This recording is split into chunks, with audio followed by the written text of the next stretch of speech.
My dear brothers and sisters, I'll start with a story that is narrated by Hudayfa ibn al-Yaman radiallahu anhu, that during the battle of Al-Khandaq, the battle of the trench, the battle of, also known as the battle of Ahzab, the battle of the groups that gathered against the Prophet sallallahu alaihi wasallam and surrounded Al-Madinah al-Munawwara, surrounded the Prophet in his city. And Hudayfa says that the Prophet sallallahu alaihi wasallam asked us, who would be the one to go to spy on the people of Quraysh, to come back with some news, to come back with some intel. And this was during the winter, the cold, it was raining, it was windy, and again they were surrounded for about a month. So you can imagine the hunger and the difficulty of this. And Hudayfa said no one volunteered. The Prophet ﷺ asked again, who would go and spy on the people of Quraysh to bring us back some intel, and I will guarantee for them Jannah. And radio silence, no one volunteered. And then the Prophet ﷺ told Hudayfa to get up and that he would be the man for this mission, and he ordered him to be the man for this mission. And so Hudayfa got up and was done as instructed. And now the reason I'm bringing this story up, the reason I'm mentioning this is Iman increases and decreases. We have our highs and we have our lows. And even Ibn al-Qayyim radiallahu anhu said that Iman is like phases.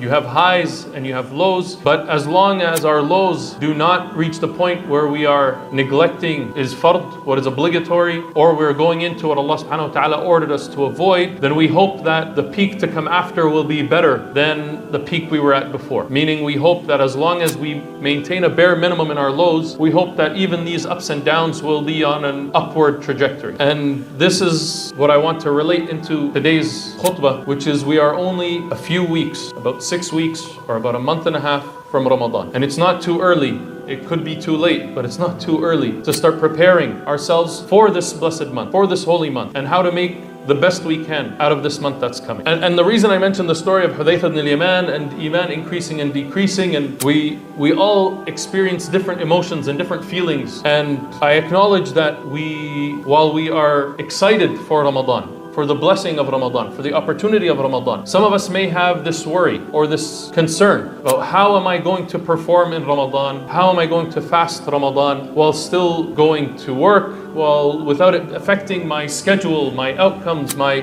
performance? How am I going to balance this? And we might have this anxiety, we might have this worry. And the message I'm trying to get across is it is okay. It is normal to have these doubts, to have these worries. And if we reflect on the story that I shared, that Hudayfa ibn al-Yaman narrated, when the Prophet ﷺ gave and asked people for an opportunity to do a good deed, there was hesitancy because it was a time of difficulty. And these same Sahaba, if we reflect at other times, even when there were difficult tasks, many of them would rush to be the first to answer the Prophet ﷺ's call to do this action.